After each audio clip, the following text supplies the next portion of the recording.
What's up, everyone? Welcome to the first ever virtual episode of the Proventure Podcast. I wanted to sit down with someone because I think her story is awesome and I cannot wait for her to share it with everyone listening. So without further ado, I want to introduce Becky ZT. Becky, how are you today? I'm doing very well, thank you.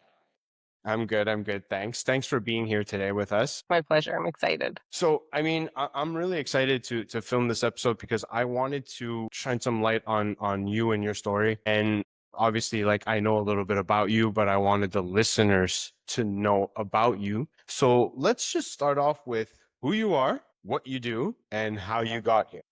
So my name is Becky or Rebecca, whichever. I stick with Becky and it really fits into this inner child healing, which I'll explain in a little bit.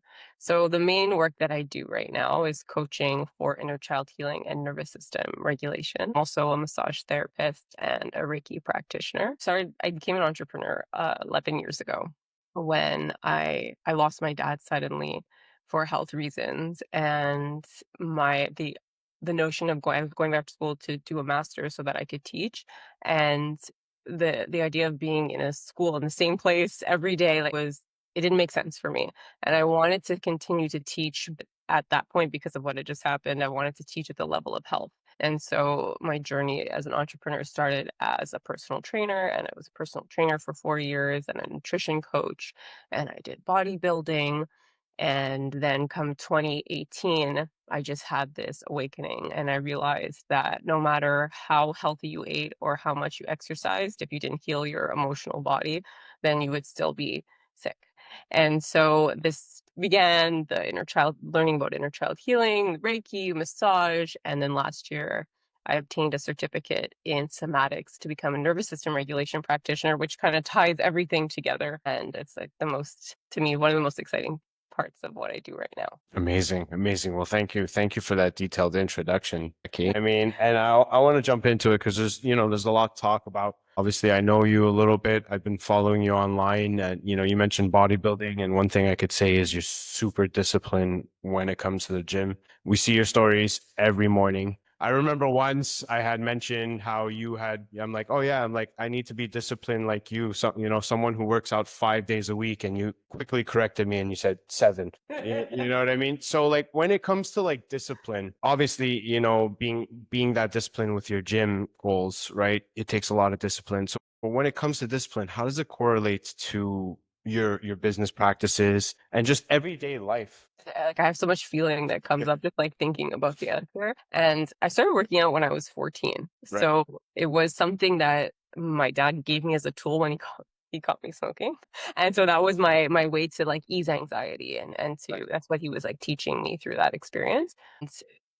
Once I always exercise like on and off, not as regularly, but then after my dad passed, it became something that was like it gave me this boost of energy. Like I felt so much better after. And so I think that when people can start to pay attention to how they feel after their workouts and they just focus on that and they acknowledge that, like words of affirmation, like I feel so good after the workout, that energy allows you to be more disciplined. It's like less of discipline, and more of a new pattern and behavior that you imprint within yourself through the acknowledgement of how it makes you feel. Right. That's awesome. That's awesome. It reminds me of a book I'm currently reading right now, Atomic Habits. You know, how like little changes in your everyday can essentially lead to big results, right? But when we talk about little changes, one point or another, whoever you are, you need to work on a big change, inner child healing. And that's huge, takes a lot of work, right? I truly believe it is the root of all healing.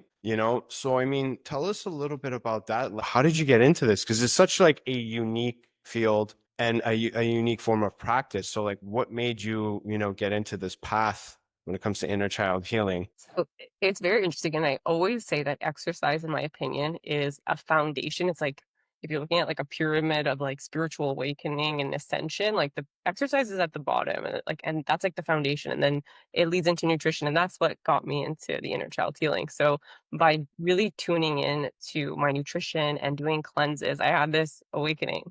Yeah. And I started to realize that every person in my life and every person that I dated, everything was mirroring um, a dynamic I had with one of my primary caregivers. And Right. so I started doing all this research within psychology and attachment styles and narcissism and all these different things. And I was realizing, okay, this is all rooted. This all comes back to me. Like I can point the finger outward as much as I want and say like this person treated me like this and it's not fair, or I can take accountability. And so I through that experience, so this was in 2018, and I started to use tools that I actually developed when I was 16 Mhm. with other things that I learned through studying inner child healing and different processes that were some within therapy and some outside of traditional therapy. And I developed this system that I implemented with myself. And then I started to work with clients using it. Love And it. I still work with some of the same clients that I began with, which is Yeah. amazing. Because it's not just like about the inner child healing, it's about having the space to process hard emotions as you go through life. Yeah, I know. I love that you said that because, like my partner Anthony was not here today with us. He's having his second baby. Shout out, Anthony. Congrats to you and your wife. But, like my partner and Anthony, we're coaches. So we teach people how they could invest in real estate. And similar to what you said, like we started teaching people things that we've practiced ourselves, right? So like we've done the work ourselves and we know it works. So now we're teaching other people. And similar to what you had just said in your field, so tell me about like some of the like clients that you work with and implementing some of these like strategies or tools rather, and how you see it affects them in a positive way. Yeah. So on either end, like for the women that come in to work with me and the men that come in to work with me are usually similar in what they're looking for. A lot of it has to just do with relationships. And they realize that they keep facing the same situations in relationships. They're not happy with their relationships. And the thing is that all relationships are a mirror of what Yeah. you feel about yourself. So it's that same thing of taking accountability. Right. So I use astrology as like for the people who are comfortable with it to allow my clients to better understand why they respond to life the way that they do. It's not like saying, oh, you're a Taurus, so you're like this, or you're a Cancer, so you're like this. It's just saying you're more likely to respond in this way if you have a certain placement. And so I allow them to better understand themselves through that. And then also through going through their childhood experience, kind of like decade by decade. So like 0 to 10, 11 to 20, etc. And allowing them to see and reflect on how the relationships that they formed in early childhood, how they're being mirrored in their current relationships and what beliefs that they have about what they deserve, Right. how that's interconnected, and then teaching them how to reprogram their subconscious mind to what they want to have in relationships, what they do believe what they consciously are choosing they believe they deserve in this moment now, not based on subconscious I'm smiling as you're talking, not only because I've worked with you, but because I've done the work, and like everything that you're talking about, I definitely relate to. One thing I could relate to is, like, maybe not relationships, well, relationships, yes, is a factor of it, but our just interactions with people on a day-to-day basis, right? The way we interact with society, it's a direct reflection of our internal selves. So if I am spiteful to someone, well, chances are it's because it reminds me of something I feel inside about myself that I'm unhappy with, right? And then earlier you mentioned like point the finger at people and blame people for everything. And I remember a point in time when I used to be like that, and you know what I learned is when you point the finger at someone, you have three pointing back at you. Right. And it all starts on like working on yourself, and I think that a lot of people ignore this. And working on yourself could be personally, inner child healing. It could be on a discipline level, like for example, me wanting to wake up and get to the gym, which funny story about that. I was never really a discipline in the gym and, certainly not like you, but I found jujitsu and I also just got my third stripe on my white belt the other day, which is a little form of achievement. But I found this like vessel, right, which is jujitsu, to kind of like just transmit all of my energy and all of my focus and everything too. And like it's so rewarding seeing positive change. Now I could imagine as an inner child healing coach, you feel some sense of reward when you see some benefit, some positive benefits happen to your clients, right? I can imagine. Tell us about that. Like, is that what gives you purpose? Like, what gives you purpose in your profession when it comes to ICH? Yeah, absolutely. Like when I receive the testimonials from my clients, like I cry. Like I cry. I feel for them to spend the time number one, and just to like write that and then the things that they say, like how it's allowed them to take more time to be more gentle with themselves in stressful situations.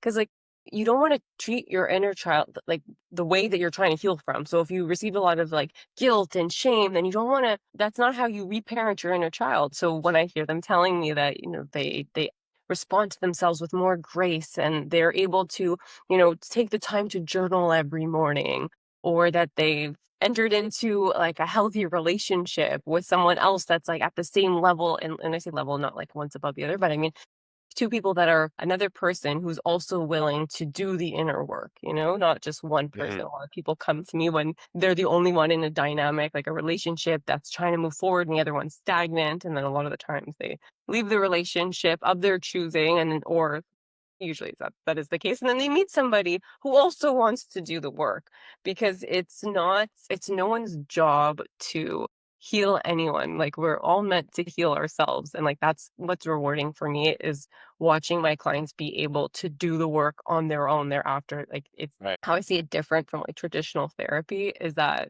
I'm giving you tools to be able to do it on your own after. So you don't Right. need me, and then you can go on and teach them and go forward and help other people through it. And it's so interesting because as you do the work on yourself, you're able to like spot these behaviors as they come. Yeah. Whereas in the past, you would like just do these behaviors and then like in hindsight look back at them and not understand why and have to really dissect it. And now you understand why you've done the work, you put and I feel like any form of improvement, whether it's mental, emotional, physical, it's an ongoing process. I'm not gonna go to the gym for 2 hours today and expect to be as fit as somebody who goes to the gym 7 days a week for 2 hours, right? Just like being able to like catch yourselves or like see these feelings and behaviors fester up, and like change it afterwards or before it happens. Sorry, like understand it, process it, right? I think it's a huge sense of like improvement. It shows improvement, when someone's able to do that and behave in a way that they weren't able to in the last. I categorize that as like self-awareness. Like the whole point of this is like to be self-aware. And the first step of self-awareness is knowing that you want to be self-aware. And then it is calling yourself out on those things. So that's why Right. journaling is so important, because it gives you like that technique that I developed at 16, which I didn't realize what I was doing, but it's so helpful. Writing everything out in one colored pen and then going back with another colored pen and being the observer, which like Right. so many teachers like Dr. Joe Dispenza, it teaches us that we're meant to learn how, like the healing journey is learning how to be the observer of your reality, right? So Yeah. and realizing that like your thoughts and your emotions aren't you, they're just teaching you about what is for you and like what's not for you. And that Right. would go into boundaries and all those other things that we learn about. Life and ourselves, right? Like it's important to understand what you like as an individual. If it's in a relationship, if it's even just a relationship with yourself or in a business or a job, and it's also important to understand what you don't like. You know. To feel like it's okay. You don't have to, like, especially like women are more likely to want to be liked by everyone, like just by our like socialization as young girls, like, oh, you're good, and you were just rewarded for different things. And so Right. like learning that it's okay to not like something and for something to not be for you. But how will you know unless you take that time to sit with yourself and learn how to be alone without any distractions, which is Yeah. also part of the healing journey, and realizing that anxiety and all these things are like notifications from your inner child that there's feelings that they haven't processed. Yeah. And you're meant to learn through the inner child healing learning to be your inner parent and sit with those uncomfortable feelings and hold space for yourself and not distract yourself with other things. Yeah. Because distraction's huge, right? Like it's everywhere. You know what I mean? And I feel like if you're not disciplined and your mind isn't, your mindset's not right, it's easy to get distracted. Whereas someone who is a little bit more disciplined and has their mind more in check because they've been doing the work, they're less, tolerant to these types of distractions. Right. I would say like the ease of going into distraction is because of the discomfort of the feeling. Like, like comfortable with a certain feeling of fear, like all these things are normal. Yeah. And part of inner child healing is realizing that we didn't get names to all of our feelings, so we suppress them. I'll just give an example. Like as children, You learn that that feeling in your tummy, that means you're hungry, you know? But then we have, and your parents are able to give language to that.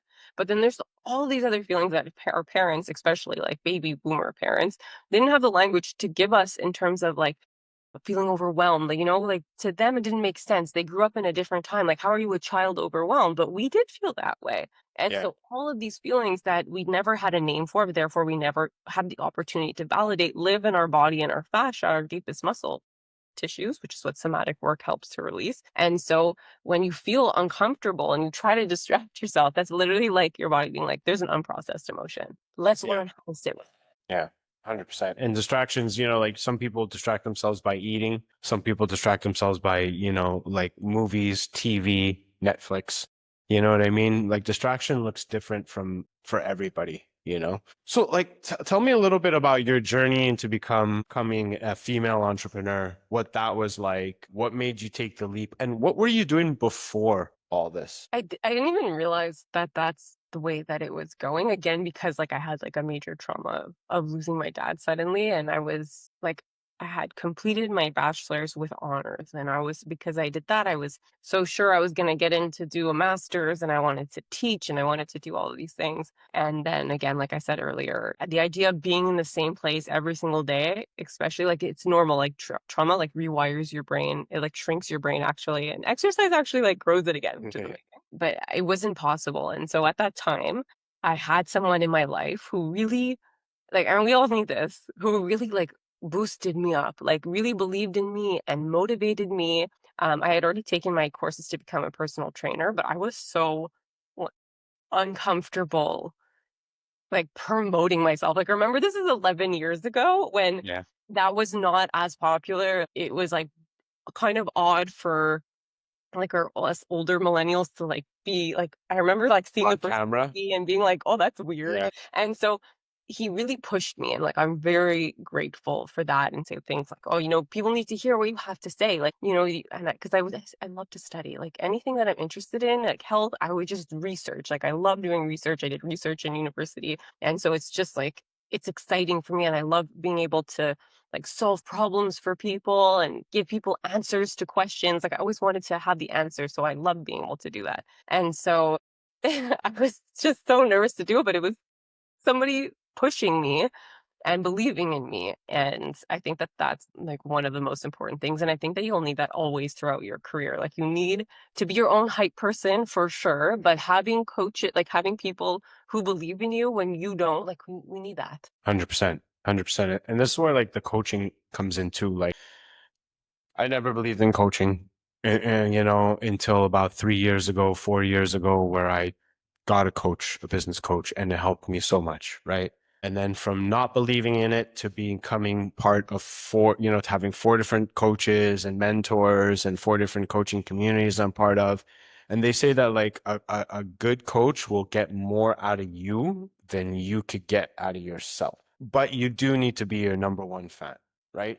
For someone who's looking to get over fear. Now, whether it's to take that leap in business like you did or to do those videos and promote themselves, that blockage, someone who's looking to get over a blockage, what would be your biggest advice? Like two things. Like one that, you know, people need to hear what you have to say. Like trust that like your voice is unique and there's people that need the way that you're gonna say it. No one else can say it like you. And then there's gonna be people who need to hear it like you're saying it.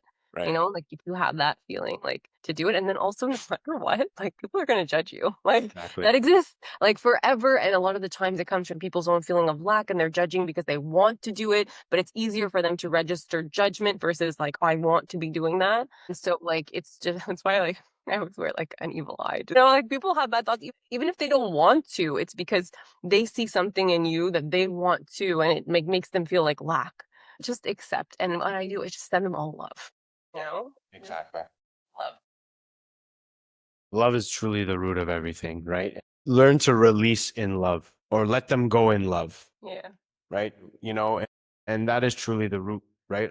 And the world needs more of that. But we as human beings, we need to learn to love ourselves a bit better too, right? How do you, you know, tell someone who has an issue with loving themselves and maybe, it stems from their childhood traumas or whatever, right? But like what would be your number one tip or pointer or something that you would, suggest to a client who has an issue loving themselves? I would say if they were like a woman, or might I say, like, what would you say to your daughter? Like, how would you say that to your son? You Right. know, would you say it like that? Like how you're saying it in your head, would you do that? And like, I know I could see it in their face. Like, I feel them being like, no, like I could never say that. So it's the same thing. Like, like put it, and I say the same thing to myself in my head. Like throughout the day, like if I'm over heart, I'm like, doing a good job, Becky. You're doing a good job. Yeah. And like the thing is that also from a somatic perspective, like things like bilateral hand movements like this actually calm your nervous system. They like shift your brain chemistry. So doing these things, yeah, might look weird, but who cares? Like you have to find ways to make yourself feel safe in Right. those moments. Yeah. Right.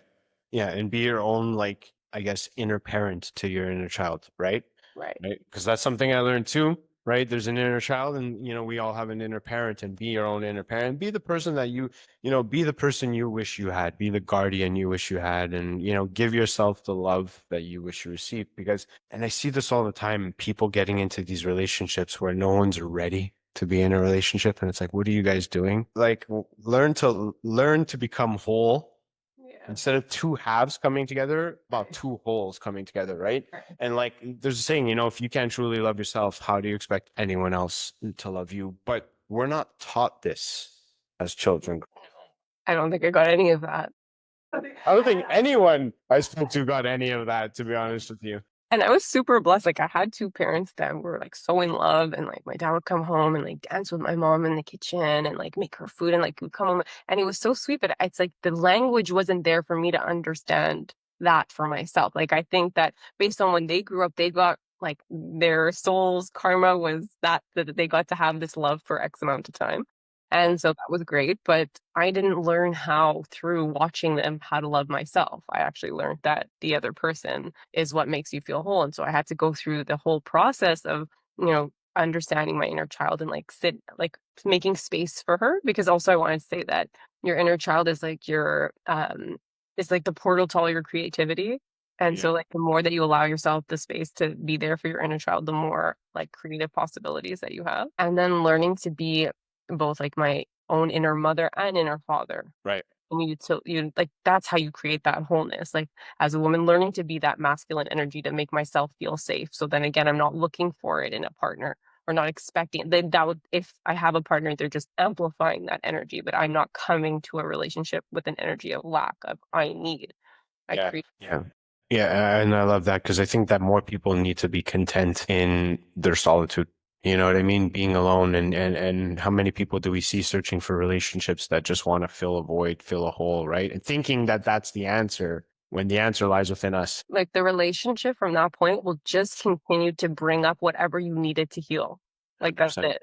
Like you and like relationships will always test you and make you grow and make you better. But if like let's say like someone like me who had like a father wound of like losing my father, then like every relationship would force me to realize that they'll never be that for me. Yeah. Because that's not, and so I had to learn how to fill that space of what I lost. But it's true, like, and so Yeah. every person is gonna have like so it's either I did that work in a relationship, which can be, it's usually a lot harder because it's so much easier when you're in a relationship to just blame the other person. Like, because your emotions are high and all these like hormones and things, and you just want to say, like, well, it's because you didn't do this and you didn't do that. But then when you're alone and you have no one to blame, literally, you're like, okay, it's me. It's me with me. Yeah. So let Yeah. me hold space for myself. And it's really hard, just saying. It's not easy. I'm not at all, but it's like you just see how you have like again pointed the finger outward so many times, and then it's so obvious that you're like, okay, it's for me to deal with. This is for me. No one else is gonna fix it. Well, I couldn't agree with you more. Like when we finally come to that realization, like it's me, right? It's truly like the first step of then you could start your healing.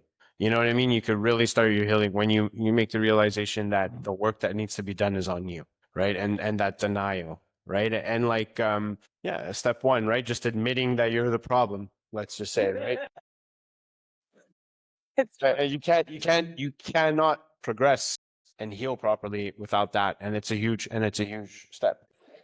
When I went on my first trip by myself, I realized, wow, for sure projected so much of my own, like, onto whoever I used to go on trips with. When, like, now that it's all happening with me, like, I have to deal with it. And I learned, like, I'll be able to notice now if I do that to somebody else. But before we log off, if there's anyone who's looking to, anyone out there who's listening who thinks they could benefit from what you have to offer, how could they reach you? Okay, the easiest way would be either Instagram at Becky Lovetree or on Facebook. I think it's Becky ZT. Yeah, I love it. It's Becky ZT. Yes. Yeah. Amazing. Amazing. And one last piece of advice for anyone out there struggling with their internal self, or even just a younger version of you. What would you offer as the wise woman you are today? Just the first feeling that comes to me is just you're not alone. Just like know that you're never alone. Like all these things feel so overwhelming to deal with because you feel like you're doing it all on your own, but you're not. There's like loving energy that's like always around you that just like wants the best for you.